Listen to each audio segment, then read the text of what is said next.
ओम शांति। 23 जनवरी की मुरली है, रिवाइज मुरली है 29/12/89 मधुबन से। मीठे प्यारे प्राणेश्वर प्रिय पिता की मुरली का आज सार है, पढ़ाई का सार आना और जाना। आज मुरलीधर बाप अपने मास्टर मुरलीधर बच्चों को देख रहे हैं। सभी बच्चे मुरली और मिलन के चात्रक हैं। ऐसे चात्रक सिवाय ब्राह्मण आत्माओं के और कोई हो नहीं सकता।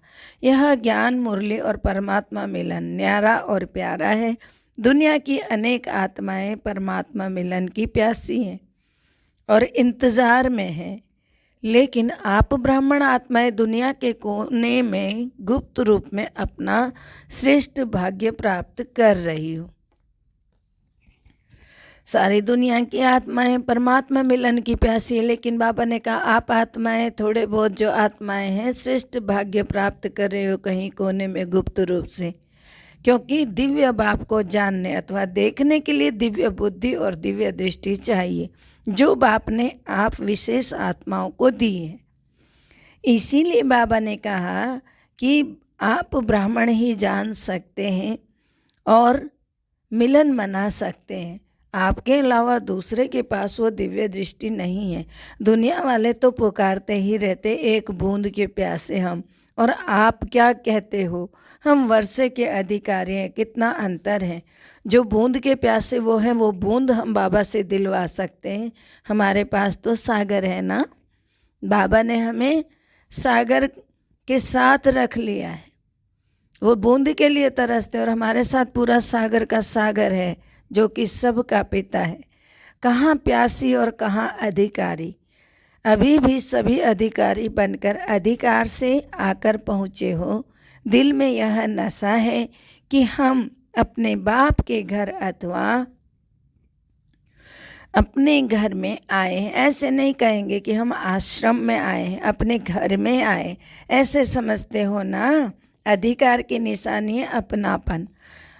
अपने बाप के पास आए, अपने परिवार में आए, मेहमान बन कर के नहीं आते, लेकिन बच्चे आए अपने घर में, चाहे 4 दिन के लिए आते हो, चाहे, लेकिन समझते हो मधुबन अपने स्थान पर पहुँचे।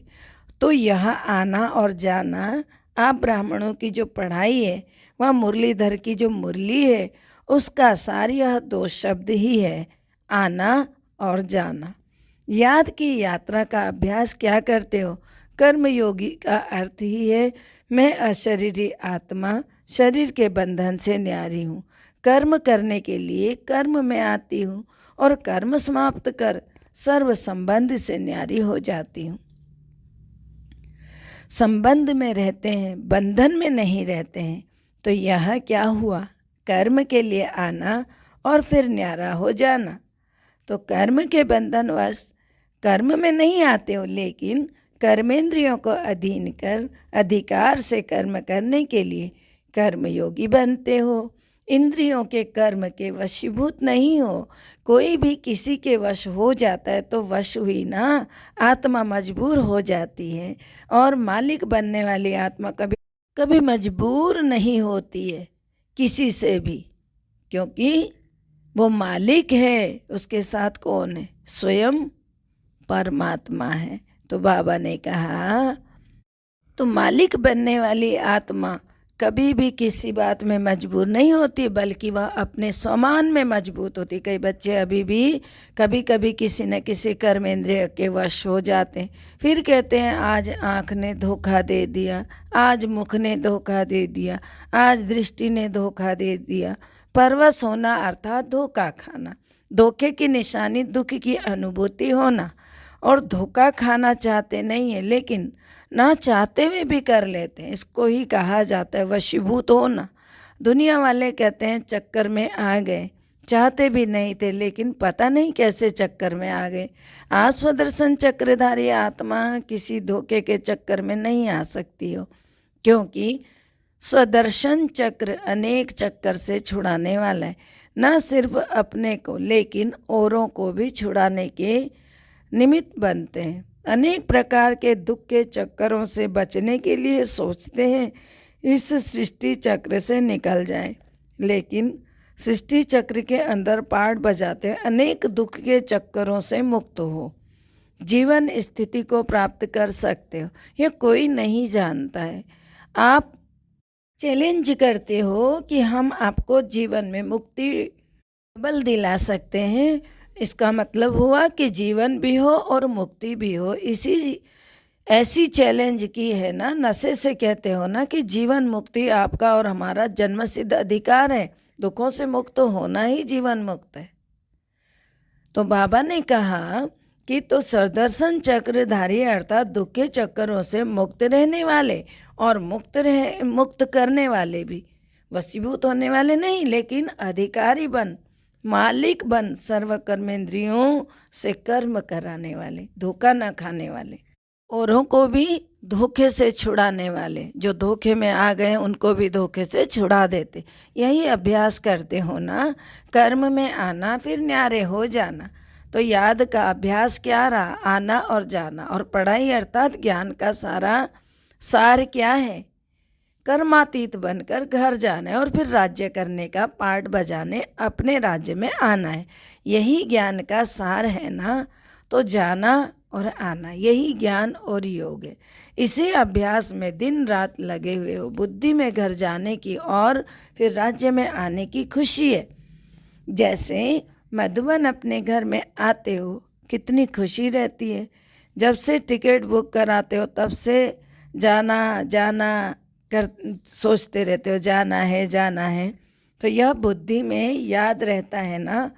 तो जब मधुबन घर की खुशी है तो आत्मा के घर जाने की भी तो खुशी है ना। लेकिन खुशी से कौन जाएंगे? खुशी से कौन जाएगा? जितना सदा या आने और जाने का अभ्यास होगा, जब चाहो तब अशरीरी स्थिति में स्थित हो जाओ और जब चाहो तब कर्मातीत बन जाओ। यह अभ्यास बहुत पक्का चाहिए। ऐसे ना हो कि आप अशरीरी बनना चाहो, शरीर का बंधन, कर्म का बंधन, व्यक्तियों का बंधन, वैभवों का बंधन, स्वभाव संस्कारों का बंधन अपनी तरफ आकर्षित करे। कोई भी बंधन अशरीरी बनने नहीं देगा।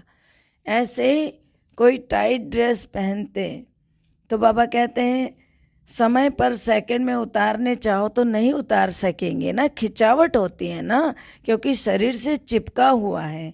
ऐसे कोई भी बंधन का खिंचाव अपनी तरफ खींचेगा, बंधन आत्मा को टाइट कर देता है। इसीलिए बाप दादा सदैव यह पाठ पढ़ाते हैं, निर्लिप्त अर्थात न्यारे और अति प्यारे। यह बहुत काल का अभ्यास चाहिए। अर्थात जिस तरह से टाइट कपड़ा उतारने में टाइम लगता है, उसी तरह से बंधन वाली आत्मा जल्दी से प्रभु के पास पहुंचने में, याद में, बाबा के परम धाम और सूक्ष्म वतन तक पहुंचने में, सोचने में टाइम लगाती है। इसीलिए बाबा कहते हैं ये जिस तरह कपड़ा टाइट होता है उसे उतारने में टाइम लगता है, उसी तरह ये शरीर का भान आपका बहुत देर से छूटता है, निर्लिप्त होने में टाइम लगता है। तो आपको निर्लिप्त रहना है, बार बार यही अभ्यास करना है। तभी बहुत काल का अभ्यास होने से अंत में बहुत आसानी से परमात्मा के पास पहुंच सकेंगे, उनके साथ चल सकेंगे। ज्ञान सुनना सुनाना, सेवा करना अलग चीज़ है, लेकिन यह अभ्यास अति आवश्यक है। पास विद ऑनर बनना है तो इस अभ्यास में पास होना है, अति आवश्यक है। और इसी अभ्यास पर अटेंशन देने में डबल अंडरलाइन करो, तभी डबल लाइट बन कर्मातीत स्थिति को प्राप्त कर डबल ताजधारी बनेंगे। ब्राह्मण बने, बाप के वर्षे के अधिकारी बने, गॉडली स्टूडेंट बने, ज्ञानी तो आत्मा बने, विश्व सेवाधारी बने। यह भाग्य तो पा लिया, लेकिन अब पास विद ऑनर होने के लिए, कर्मातीत स्थिति समीप जाने के लिए, ब्रह्मा बाप समान न्यारे अशरीरी बनने के अभ्यास पर विशेष अटेंशन। जैसे ब्रह्मा बाप ने साकार जीवन में कर्मातीत होने के पहले न्यारे और प्यारे रहने का अभ्यास का प्रत्यक्ष अनुभव कराया, जो सभी बच्चे अनुभव सुनाते हो। सुनते हुए न्यारे, कार्य करते हुए न्यारे, बोलते हुए न्यारे रहते थे। सेवा को व कोई कर्म को छोड़ा नहीं, लेकिन न्यारे होकर लास्ट दिन भी बच्चों की सेवा समाप्त की। न्यारापन हर कर्म में सफलता सहज अनुभव कराता है। ब्रह्मा बाप का अंतिम दिन क्या था, जब रात्रि क्लास में हमेशा 9 बजे जाया करते थे। उस दिन बाबा 8:30 बजे ही चले गए। 8:30 बजे से 9 बजे तक मुरली क्लास, रात्रि क्लास हुई। उसके बाद बाबा ने बच्चों को कहा, अच्छा बच्चों, अलविदा, और यह कहकर वह अपने कमरे की ओर चले गए। सब बच्चों ने देखा कि हमेशा तो बाबा गुड नाइट करके कहते थे, आज तो बाबा ने अलविदा कहा। तो ऐसे हमारी प्रकाशमणि दादी जी ने भी महसूस किया। वो हमेशा उनको कृष्ण के रूप में देखा करते थे। तो उनको बाबा ने आज रोका हुआ था कि मुंबई आप अपनी सेवाओं पर आज नहीं जाओगी, कुछ दिनों के लिए सेवा टाल करो, अगर वहाँ कोई करने वाला है तो दादी जी ने उनके कहे अनुसार पूरी सेवाएं अपनी टाल की और रुक गई वहाँ पर। जब बाबा की क्लास के बाद हमेशा उनके कमरे में कोई जाता नहीं था। अचानक दादी जी को ऐसा हुआ कि मैं एक बारी बाबा को गुड नाइट करके आती हूँ। तो दादी जी उनके रूम में जब गई हैं तो बाबा दोनों पाँव पलंग से नीचे लटकाए हुए बैठे हुए कहीं विचार कर रहे थे, अर्थात अपने जाने का तैयारी में थे कि अब मुझे जाना है, इस तन को छोड़ना है, मुझे अपने असली स्वरूप में आना है। तो इस ऐसी स्थिति में दादी जी वहाँ पहुँची, और दादी जी पहुँची तो उन्होंने गुड नाइट कहने लगी। तो बाबा ने कहा, इशारा किया, बैठ जाओ। बाबा के पास बैठे और बाबा ने फट उनका हाथ पकड़ लिया, और हाथ पकड़ने के साथ ही दादी उन्हें देखती रहे, उनसे बात करने लगी। अचानक बाबा उनकी तरफ देखते देखते ऐसे महसूस हुआ कि बाबा की आंखों से कोई लाइट निकली है और दादी की तरफ आ रही है, और बाबा ने उनका हाथ पकड़ा हुआ है, और वो लाइट ऐसा लगा दादी जी को कि उन्हीं के ऊपर में आ गई है वो लाइट। और अब ऐसा लग रहा है कि बाबा कहीं कहीं नहीं, बाबा तो यहीं है। तो अचानक हाथ ढीला होने लगा।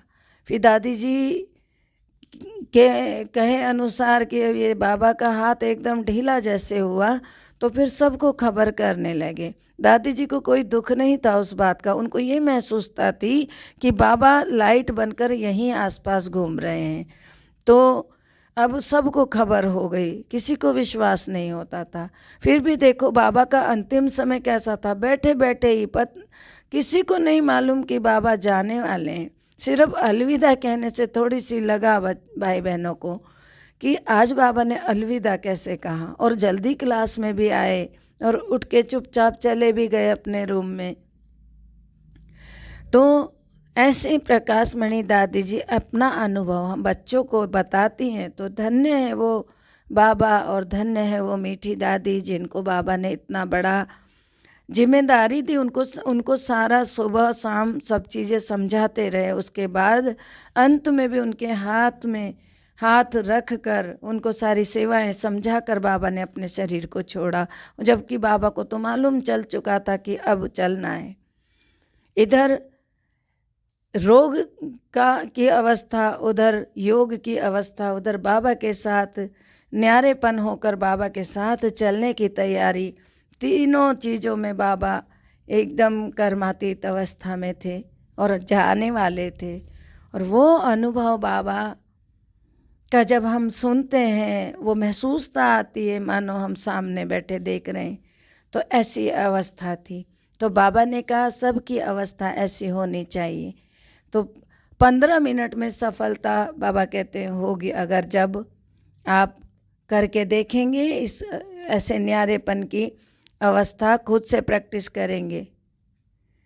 जिस तरह से बाबा ने केवल 15 मिनट में ही अपने आप को शांत कर लिया। 1 घंटा किसको समझाने में की भी मेहनत देखो लगती है, और उसके अंतर में 15 मिनट में सुनते हुए बोलते हुए न्यारेपन की स्थिति में स्थित होकर दूसरी आत्मा को भी न्यारेपन की स्थिति का वाइब्रेशन देकर देखो। उसी प्रकार से तुम्हें भी करना है। जो 15 मिनट में सफलता होगी वह 1 घंटे में नहीं होगी। यही प्रैक्टिस ब्रह्मा बाप ने करके दिखाई। तो समझा क्या करना है। पहले निमित्त तो टीचर्स हैं ना, टीचर्स फॉलो फादर करेंगी ना, तो जी बाबा ज़रूर करेंगी। तो सेवा का विस्तार भल कितना भी बढ़ाओ, लेकिन विस्तार में जाते सार की स्थिति का अभ्यास कम ना हो। विस्तार में सार भूल ना जाए। खाओ पियो सेवा करो, लेकिन न्यारेपन को नहीं भूलो। वाणी द्वारा भी कहाँ तक सेवा करेंगे, कितनों की करेंगे। अब तो रूहानी वाइब्रेशन, अशरीरीपन की स्थिति के वाइब्रेशन, न्यारे और प्यारेपन के शक्तिशाली वाइब्रेशन वायुमंडल में फैलाओ। सेवा की तीव्र गति का साधन भी यही है।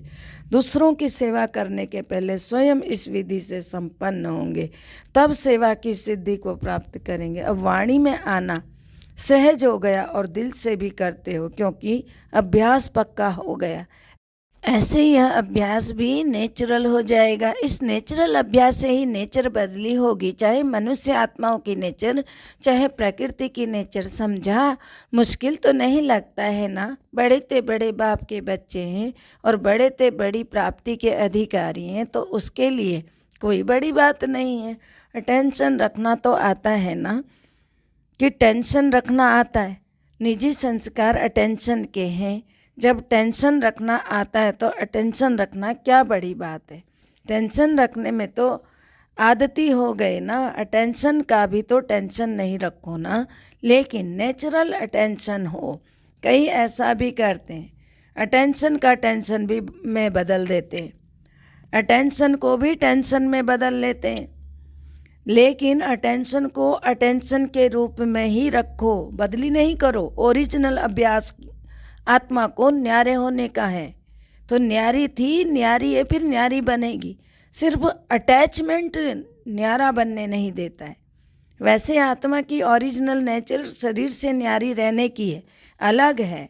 शरीर आत्मा नहीं है, आत्मा शरीर नहीं है, तो न्यारे हुए ना। सिर्फ 63 जन्मों से अटैचमेंट की आदत पड़ गई है, 2500 सालों से।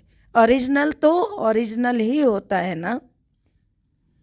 अच्छा, डबल विदेशी भी बहुत पहुंच गए। नया वर्ष मनाने के लिए मेहमान बन कर के आए हो या बच्चे बनकर आए हो, अपनापन लगता है ना। बाप दादा भी बच्चों को अपने घर में देख हर्षित होते हैं। बच्चे सदैव घर का श्रृंगार होते हैं, बच्चों से मधुबन सज जाता है। इसलिए बाप दादा अपने घर के श्रृंगार को देखकर खुश हो रहे। चाहे भारतवासी चाहे विदेशी, दोनों ही घर के श्रृंगार हैं। बाप दादा आने की खुशी की भी मुबारक देते हैं, जाने की भी मुबारक देते हैं। यहाँ आना भी अच्छा है और जाना भी अच्छा है। विदाई नहीं है, बधाइयाँ ही बधाइयाँ हैं। जाएंगे तो सेवा की बधाइयाँ हैं, यहाँ आए हैं तो मिलने की बधाइयाँ हैं। दोनों ही मुबारक है ना। अच्छा, सर्व देश विदेश के सदा अधिकारी बच्चों को सदा ज्ञान और याद के सार में रहने वाली श्रेष्ठ आत्माओं को सदा आना और जाना, इस स्मृति से संपन्न बनने वाली आत्माओं को सदा ब्रह्मा बाप को फॉलो करने वाली कर्मातीत स्थिति के समीप पहुँचने वाली योगी आत्माओं को सदा अपनेपन के अनुभव और अधिकार की खुशी में रहने वाले खुश मिजाज बच्चों को बाप दादा का याद प्यार और नमस्ते।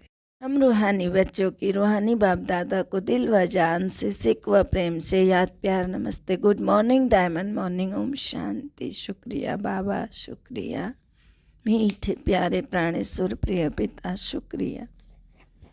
डॉक्टर्स प्रति अव्यक्त महावाक्य। सभी डॉक्टर्स के दिल में क्या है? हॉस्पिटल तो नहीं है ना इस समय, बाप को दिल में बिठाया है, अर्थात सदा के लिए अनेकों को शफा देना है ना।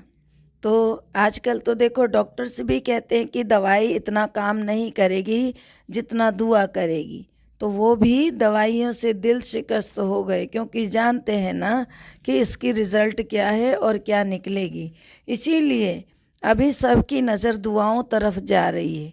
अभी योग एक्सरसाइज के रूप में चारों ओर बढ़ता जा रहा है। अभी योग तक आए हैं, सहज योग तक आएंगे। दवाइयों के बजाय दूसरी तरफ अभी बुद्धि तो गई है ना। तो बाबा ने कहा आखिर ठिकाने पर आ ही जाएंगे। तो डॉक्टर्स यही काम करते हो ना, सबकी बुद्धि को ठिकाने पर लगाने वाले हो ना। तो अच्छा, हिम्मत रखने से बाप की मदद स्वतः ही मिल रही है, मिलती रहेगी। जहाँ हिम्मत है वहाँ असंभव भी संभव हो जाएगा। अभी असंभव को संभव करने वाले हो जो दुनिया वाले कहते हैं हमको एकाग्र करना बहुत मुश्किल है, हमको मन को एकाग्र करना बहुत मुश्किल है, असंभव भी कह देते हैं। और आप क्या कहते हो, आपके लिए तो सेकंड की बात है ना, बस बाबा कहा और मन ठिकाने पर पहुंचा। तो आपके लिए सेकंड का काम है, उन्हों के लिए तो असंभव है। कितना अंतर आ गया। टाइम तो नहीं लगता है ना, ऐसे तो नहीं कि गीत बजे लाल बत्ती जले तभी मन टिकेगा। तो मेहनत तो नहीं लगती ना, मेहनत करनी पड़ती है। अपना बाप है ना, कोई दूसरे का बाप तो नहीं है। अपना बाप नहीं हो और कहे या आपका बाप है इसे याद करो, तो याद नहीं कर सकेंगे ना। यहाँ तो अपना बाप है, तो अपने बाप को याद करना क्या मुश्किल है। तो अपनी चीज़ को याद करना कभी मुश्किल तो नहीं होता, पराये को याद करना मुश्किल होता है। आप तो अधिकार से याद करते हो भगवान, या बहुत बड़ा है, सूर्य समान है, ऐसे तो याद नहीं करते हो ना। ऐसे याद करते हो क्या? सब कुछ मेरा है, इस अधिकार से याद करो। रूहानी गुलाब बन सारा दिन खुशबू फैलाते रहो। खुशबू ऐसी चीज़ होती है जो दूर वालों को भी आकर्षित करती है। दूर से ही सोचेंगे ये खुशबू कहाँ से आ रही। तो आपकी रूहानियत की रूहानियत विश्व को आकर्षित करेगी। रूहानियत की खुशबू, देखो रूहानियत की खुशबू ने देश विदेश को भी आकर्षित किया ना। विदेश तक खुशबू पहुंची। कोई भी काम करते शुभ संकल्प से खुशबू फैलाते रहो। कोई भी काम करते चेक करो कि बुद्धि कितने तरफ जा रही है। ना चाहते भी अनेक तरफ जाती है या एक तरफ नहीं होती है। तो जब और तरफ जा सकती है तो सेवा भी तो कर सकते हो ना, याद भी कर सकते हो। बहुत थोड़ा समय होता है जो फुल बुद्धि उस काम में रहती। तो बाबा कहते हैं जो ऐसा कोई काम होगा, जैसे डॉक्टर्स ऑपरेशन करते हैं, ज़रूरी ऑपरेशन है तो फुल बुद्धि होगी। तो बाकी दवाई दे रहे हैं तो देख रहे हैं बुद्धि और काम भी कर रही, बुद्धि से देख भी रहे हैं और काम भी कर रहे हैं। तो जब वह कर सकती है तो यह क्यों नहीं कर सकते। मन और बुद्धि की आदत है चक्कर लगाने की। तो चाहे ज्ञान का चक्र लगाओ चाहे व्यर्थ चलाओ, लेकिन चक्कर तो चलता जरूर है। तो जब चक्कर चलता है तो क्यों ना स्वदर्शन चक्र चलाओ और चक्कर खत्म हो जाए। तो आपको बाबा ने क्या कहा है कि स्वदर्शन चक्र चलाओ। अगर चक्कर लगाना ही है, प्रकाश भी दे सकते हैं, बीच बीच में चक्र भी घुमा सकते हैं, स्वमान धारण कर सकते हैं, चाहे तो क्या नहीं कर सकते हैं। परंतु करने के लिए बुद्धि में हर समय ये होना रहना चाहिए कि हमें इस समय व्यर्थ नहीं चलने देना है। बीच बीच में काम धंधा करते भी हमें बाबा की ही बातों को बुद्धि में रखना है। कभी मुरली चला लिया, कभी सॉन्ग लगा लिया, कभी याद कर लिया, कभी रूह रिहान कर लिया, कभी चक्कर लगा लिया। कितनी सारी चीज़ें होती हैं। तो बाबा ने कहा चक्कर लगाओ, व्यर्थ चक्कर चलाने की बजाय चक्कर लगाओ, स्वदर्शन चक्रधारी बनो। तो सभी सेवा में सहयोगी हो। जिसे समय नहीं मिलता सरकमस्टांस ऐसे हाथ उठाओ। मनसा सेवा तो सब कर सकते हो ना। बिजी रहने के लिए सेवा बहुत अच्छा साधन है। जितना अपने को बिजी रखेंगे सेवाओं में उतना सेफ रहेंगे। चाहे मनसा करो, चाहे वाचा करो, चाहे कर्मणा करो। मनसा वाचा कर्मणा 9 तरह की सेवाएं, मनसा वाचा कर्मणा, तन मन धन समय श्वास संकल्प। अगर ये सब भी अगर फिर भी कहते हो नहीं है तो फिर तो बाबा ही जाने। तो बाबा कहते हैं कि भाई सेवा जो चाहो कर सकते हो, तो सेवा पर बिजी रहो। हाथ पांव से तो रहते हो लेकिन बुद्धि से बिजी रहो। अपना टाइम टेबल बनाओ। जितना बड़ा आदमी उतना बड़ा टाइम टेबल फिक्स होता है ना। तो आप बड़े ते बड़े आदमी हो तो आपको चाहे आप ही देवता बनेंगे, सारे कल्प में आप सबसे बड़े देवी देवता हो। ढूंढ करके आओ ब्राह्मणों से बड़ा कोई है, जाके देखो। देवता भी नहीं है तो भी ब्राह्मण देवताओं से भी बड़ा है। लेकिन इस समय इस जीवन के आगे वह कुछ भी नहीं है जो देवी देवताओं का स्वरूप है। इसमें ब्राह्मण का स्वरूप सबसे ऊंचा है। जीवन है तो ब्राह्मण जीवन है, अति श्रेष्ठ जीवन। इसको हमेशा याद रखना चाहिए। अच्छा, वरदान है अव्यक्त पालना द्वारा शक्तिशाली बन, लास्ट सो फर्स्ट जाने वाले, फर्स्ट नंबर के अधिकारी भव। अव्यक्त पालना द्वारा शक्तिशाली बन, लास्ट सो फर्स्ट जाने वाले, फर्स्ट नंबर के अधिकारी भव। अर्थ है अव्यक्त पाठ में आने वाली आत्माओं को पुरुषार्थ में तीव्र गति का भाग्य सहज मिला हुआ है। यह अव्यक्त पालना सहज ही शक्तिशाली बनाने वाली है, इसलिए जो जितना चाहे आगे बढ़ना चाहे बढ़ सकता है। इस समय लास्ट सो फास्ट और फास्ट सो फर्स्ट का वरदान प्राप्त है, तो इस वरदान को कार्य में लगाओ, अर्थात समय प्रमाण वरदान को स्वरूप में लाओ। जो मिला है उसे यूज़ करो, फर्स्ट नंबर में आने का अधिकार प्राप्त हो जाएगा। स्लोगन है सम्मान की सीट पर सेट रहो तो सर्व का मान स्वतः ही प्राप्त होगा। सम्मान की सीट पर सेट रहो तो सर्व का मान स्वतः ही प्राप्त होगा। आगे योग तपस्या है लवलीन स्थिति का अनुभव। बाप से सच्चा प्यार है तो प्यार की निशानी है समान कर्मातीत बनो।